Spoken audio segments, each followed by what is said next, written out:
There is it is interesting. I think there's 4 or 5 days left in the Hall of Fame nominations, Yes. Radio Hall of Fame.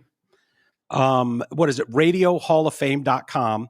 And they've opened it up to the Yeah, I public. was surprised And to I find that appreciate the out. fact that, When I found that out, I went, "Holy shit." yeah.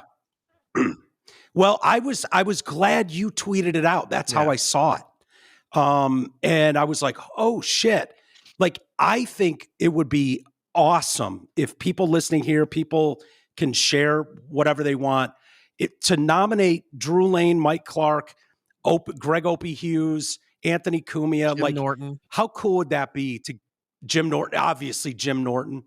Don't, I mean, I think that would be so cool if the listeners in New York and, well, you guys were syndicated for a long time, so everywhere, and the people in Detroit to take the 3 minutes it takes to Yeah. fill that out and nominate these shows that were absolute behemoths in their markets and their times. It's definitely worth it, and if they look, a lot of those awards are bought and paid for, like the I know. Gracie Awards. I know that means a lot to women in broadcasting, but I know for a fact that the ones who constantly keep winning or getting the nominations are because of certain companies that are the main Yep. sponsors or facilitators for some of these things, and that's why those people are getting those awards. I don't wanna take those achievements away from the people who won, but the whole system of these awards are all bought and paid for. It's not legitimate awards. So, the fact that they Mhm. open this up, and if we could have flooded the thing to have Opie and Anthony and Jim Norton nominated for this thing, and they have to acknowledge it, fantastic. Then I've done Yeah. all I could with that, and if they have to make that mention and say that was thing, because those radio institutions would never include, like, they might include Howard, but they'd No. never include any Yeah. show that was part of that genre. They would never include Opie and Anthony, Ron and Fez, Drew and Mike, Don and Mike, Bubba the Love Yeah. Sponge, John Boy and Nope. Billy, Lex and Terry, those kind of shows that made Bob and, well, maybe Bob and Tom, because they're they would be Bob in and there. Tom But you probably. know what I'm talking about. These shows that paved the way, made Totally. unreal, unprecedented entertainment and strides in the radio field. They're not the ones getting nominated for any of that shit ever. So if they No. have to No. acknowledge us because of the audience like that, that's a win in my book. Because I know we were never gonna win a Dude, Billboard award or yeah. radio records thing, because all those things kept falling apart. They were going out of business. They're never going to acknowledge us. If I could get it to that point where they Yeah. have to acknowledge us, then I feel that I've succeeded with all of this.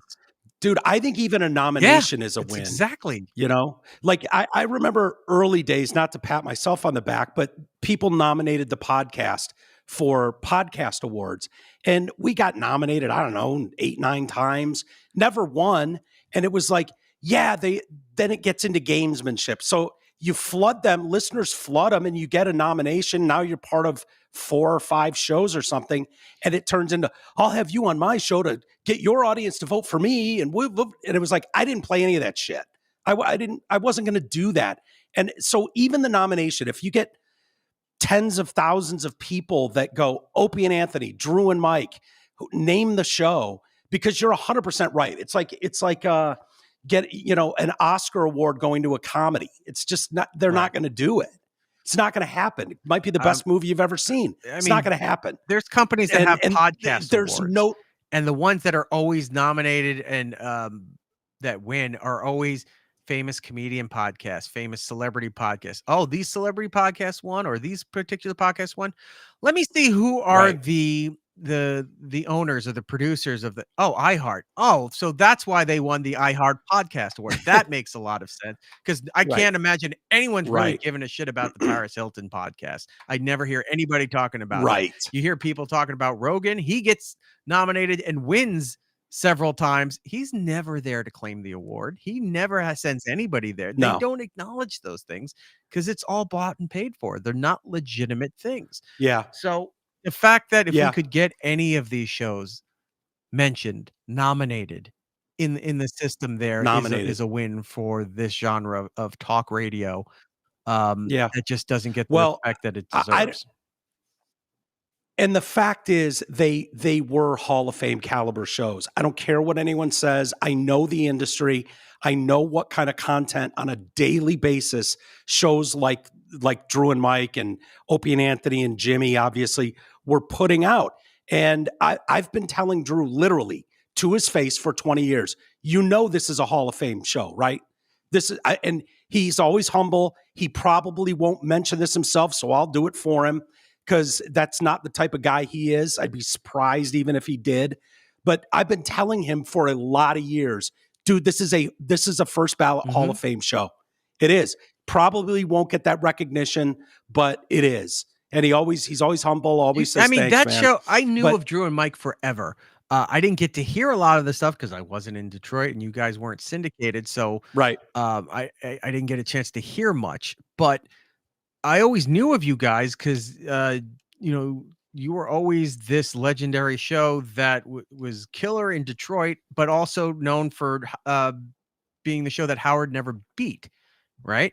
So Howard never beat you guys in the ratings for all of this stuff here, and I don't know if you guys were crowing that out to the public, but a lot of the publications in the radio media always talked about Drew and Mike and how successful Drew and Mike was, and there's no reason that Drew and Mike shouldn't be getting the attention that they deserve. And it's a weird group that we're all in, where Drew and Mike in a major market, #1 show forever, beating the biggest syndicated morning show of all time consistently, never would get noticed or nominated because they're a one market show, even though it's a major market, one market show. Us in the #1 market, syndicated nationally, syndicated internationally with stations in Canada, syndicated through satellite, right? Every tier of the business wouldn't get the acknowledgement because of the type of show that we did. We're all in the same group, no matter what level of success that we had. They look at us and just go, why would we acknowledge you? I'm sorry, we only made billions of dollars for all these stations and all these companies doing what we did for as long as we did. And you don't recognize us because we're not, Bill and Sally in Minneapolis, some safe show that we can put on there. And because that's the show we're trying to push in that market, so that for marketing, McDonald's all of won't that advertise. stuff. One of the things I'll bring this into too, Scott and Todd. Okay. Is a weird and anomaly of the show. Now, I loved it because I loved Scott, and I always had an appreciation and understanding of Scott. He was a mentor to me, still is to this day. For the things that he created, the concepts he executed and came up with, and he always gave me advice and stuff too. I can never not thank that guy enough for everything he's done for me. But when I got to work there, I've never liked his partner. His partner was a dick. He was a dick to me. I've seen him be a dick to a lot of people, but because he was a dick to me, I never forgot that. And I always made it my mission on WATP that anytime stuff came up about Todd Pettengill, that I will find a way to destroy him and make him look terrible. Drew told me that that's what got him into WATP, was hearing the episode I did with Carl, where I was exposing Todd's new venture after getting fired from the radio. That his podcast was not what he was presenting it to be, and that his website didn't have the right security permissions. So I found shows in advance, and he was talking like we were playing shows up until Christmas, and I was giving Carl, the information. I said, "Here's the bonus thing. Here's his shows after New Year's." Carl's like, "What?" I go, "Yeah, he already recorded the next week of shows after New Year's." And if you were to listen to them, you would think, well, if you recorded the shows, they'd be kind of generic. Maybe they did it because they had guests that had a movie or a book or a TV show that needed to come out this week. So that's why you record this. Yeah, that's why you would do it. They'd be evergreen. No. The show started talking about what they did on New Year's Eve, how they spent their Christmas vacation. We played this stuff. It was December 19th when we played this stuff. That stuff was produced and ready to go, which means he recorded it probably Thanksgiving break or during the beginning of December for a month ahead.